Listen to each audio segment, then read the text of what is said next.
ওদের তো আমি খুঁজে পাইতে আসছি না, ওদের পাইলে তো ওদের সাথে আমার লড়াই হবে। ওরা বলে টাকা পয়সা চায়, সার্টিফিকেট বাই করতে বলে টাকা পয়সা লাগবে। আমি যে দাবিগুলো চাইছি এই দাবিগুলো আমি চাই, আমার সাহায্য লাগবো না।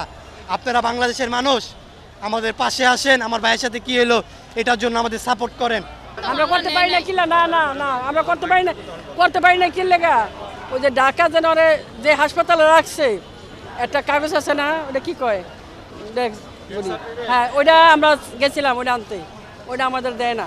ওইটার থেকে আমাকে 20-25 হাজার টাকা চায় একজন, যে কীভাবে গেছে আমার মারে জানাইস না, যে আমি পোলাফানের কান্না সহ্য করতে পারি না, ওরা নিরহ পোলাফানগুলো মারতেছে এইভাবে, এগুলা রেকর্ডিং করে থুয়ে গেছে আমার ছেলের কাছে, রেকর্ডিং করে থুয়ে গেছে আমার ছেলে।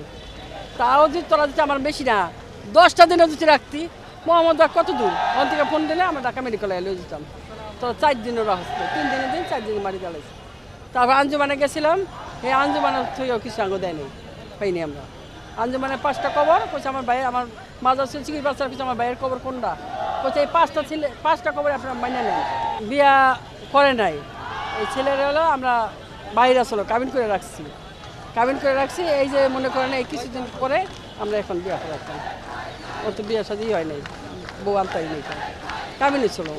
ওরে মনে করেন ও যেটা আমার সামনে আসে না, আমি মনে মাইরালাম, আমি তো মারমু। আর এই সরকার আছে না, সরকার হাতে আমি তো মারতে পারবো না, এটা ভুল। সরকার আছে না, সরকারের হাতে তুলে দিয়ে সরকার মারবো না, তাই দেখুন আমরা দেখবো। অন্য নামে মামলা করুন, কেস করুন, সব করুন। করুন কেমনি ওই আমার তো করুন কেন আমার কাগজটা, ওটা না হলে তো করবো না। 3-4 মাস লাগবে, 5-6 মাস লাগবে, এটা ইয়ার কাছে যাবে, ওর কাছে যাবে, ওর কাছে যাবে। তো আমার কথা হলো ভাই একটাই, যে আমার ভাই এই যে মারা গেল 18 জুলাই, হ্যাঁ, তো আমার ভাই যে মারা গেছে এটা একটা ভিডিও পাইছি আমরা একটা পেজে, ভিডিওটা আমার ফোনে আছে, আপনার হোয়াটসঅ্যাপ নাম্বার দিয়ে আমি ভিডিওটা দিব। আর আমার ভাই 18 তারিখে একটা কথা বলছিল, কিছু কথা বইলা গেছে স্বৈরাচার সরকারের নামে, এটা আমার কাছে আছে, আমি আপনাকে দিব, সমস্যা নেই, ফুল ভিডিওগুলো আপনাকে দিব। তো আমার ভাইকে প্ল্যান করে মারা হয়েছে এমন কিছু বোঝা যায় আর কি। তো আমার কথা হলো একটাই, যে আমার ভাই সবই রহস্যজনক, ঢাকা বিশ্ববিদ্যালয়ে ঢাকা মেডিকেলে 5 দিন কেমনে লাশ রাখে ভাই, কেন 5 দিন লাশ রাখে আমাকে বলেন। এমনও লাশ আছে 1 মাসও রাখছে, 5 দিন লাশ রাখছে।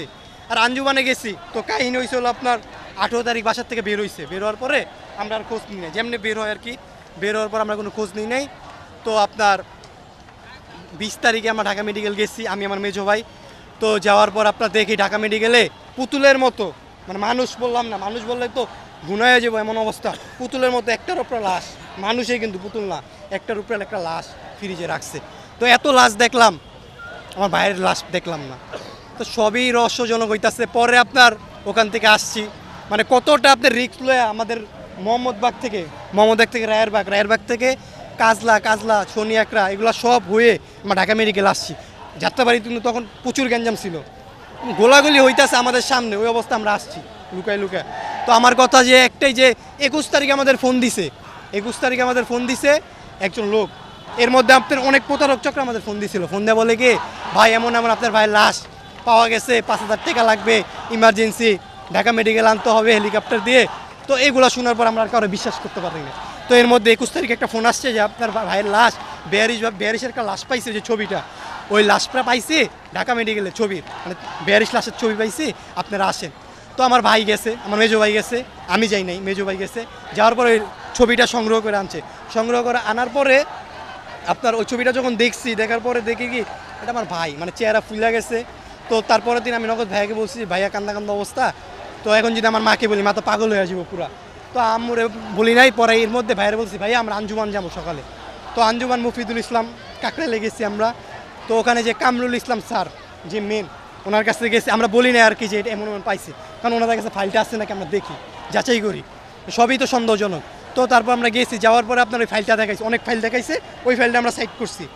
ভাই অজ্ঞাত 28 1359 নম্বর জিটি, এটা একটু সাইডে রাখেন।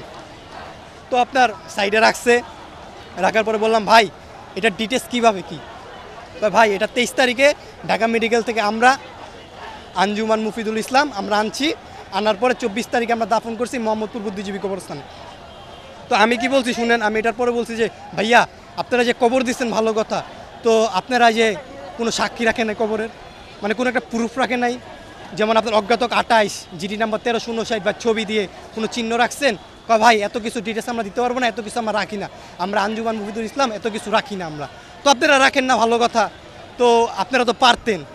তো ওনারা কিছু বলে নাই, ওনারা বলছে যে আমাদের, এরপর আমাদের বলে কি শাহবাগ থানা যেতে। শাহবাগ থানায় গেলাম, যাওয়ার পর শাহবাগ থানার যে অফিসার তার সাথে যোগাযোগ করলাম, সে আমাদের সার্টিফিকেটটা দেখাইছে, 42 ক্লাসের সার্টিফিকেটটা দেখাইছে। তো দেখানোর পরে আমরা তখন আর কি ছবিটা দেখার পর আর কি একবার কুই হয় একবার কুই না, পরে যখন আপনার সার্টিফিকেটটা দেখাইছে তারপর তো আমরা আমাদের বেতন নাই। ওখানে লেখা আছে যে 18 জুলাই সন্ধ্যার সময় কাজলা মহাসড়কে গুলিবিদ্ধ পাওয়া গেছে 8টা বাজে, আমার ভাই বেরিয়েছে 7টা বাজে, 8টা বাজে পাওয়া গেছে গুলিবিদ্ধ। আর ছাত্ররা ওনাকে নিয়ে গেছে ঢাকা মেডিকেল, 11:45-এ লাশ আর কি মৃত্যু শনাক্ত করছে আর কি, মানে আর কি হয়তো তখনও মারছে, আর পুলিশ বলতেছে জায়গায় ডেট হয়েছে, মানে আমরা জানি না তো কী হয়েছে আমার ভাইয়ের সাথে। তো আমরা আর কি একটা নিউজ দেখলাম যে কবরের কথা কিছু বললো কবরস্থানে আর কি, কবরস্থানের লোকরা। তো আমরা ওখানে গেলাম, যাওয়ার পরে একটা নিউজ শুনছি যে 24 তারিখে 5টা কবর দাফন করা হয়েছে, মানে 5টা কবর ওখানেই আছে 42 লাশে। তো ওখানে যা বললাম ওই লোকটাকে যে ভাইয়া যেখানে যে 5টা কবর আছে, এই 5টা কবরের কেমনি কি, তো বললো যে 24 তারিখে গুলিবিদ্ধ আইছে। আমি ওনাদের কিছু রাখছেন ডিটেলস, কয় না ভাই ওনাদের কিছু নাই। এটা কেমন কথা, সব কিছু সন্দেহ না ভাই। ঢাকা মেডিকেল 5 দিন লাশ কেমনে রাখে, এমনও লাশ আছে 1 মাস রাখছে, ওগুলা দেখা তো ভাই মনটা শান্তি করতে পারি না ভাই। 5 দিনের লিগে আমার বাইরে 42 করে লাইলো, এটা কোন কথা? সব রহস্যজনক হয়ে যায় না। ঢাকা মেডিকেলের কাজটা কিভাবে করতে পারলো? হ্যাঁ তখন শেখ হাসিনা ছিল, মানি শেখ হাসিনা ছিল, তখনও তো 15-16 দিন লাশ রাখছে, এটাও আমার কাছে খবর আছে যে 15-16 দিন লাশ আছে, কি আছে না ভাই? 15-16 দিন লাশ রাখছিল। তো আমার ভাইয়ের লাশটা বলে আপনার অনেক অবস্থা খারাপ হয়ে গেছিলো, ফুল্লা গেছিলো। এর থেকে বেশিও ভয়ানক অবস্থার লাশ আমি দেখছি ঢাকা মেডিকেলে ফ্রিজের ভিতরে। আমার ভাই তো ফ্রিজে রাখতে পারতো। আর শাহবাগ থানার থেকে বলে আমাদের যে আমরা গেছিলাম চিঠির জন্য, আমাকে বলে আমি কি ভাই আপনারা কি কোনো কারণে আমাদের পারতেন না যোগাযোগ করতে? তখন নেট ছিল না, 18 তারিখ নেট ছিল না রাতে। তো বলতেছে যে ভাই আমরা ফিঙ্গার নিয়েছিলাম, আইডি কার্ডের ফিঙ্গার আসেনি। তো আমার কথা ভাই আসে ভাই, মানুষ মইরা, ওনারা তো পুলিশ, মানুষ মইরা গেলে তো রক্ত চলাচলই করে না, ওনারা ফিঙ্গার নিয়ে কেমনে, হাতের ফিঙ্গার নিয়ে কেমনে আইডি কার্ড বাই করবো? এরকম কথা ভাই।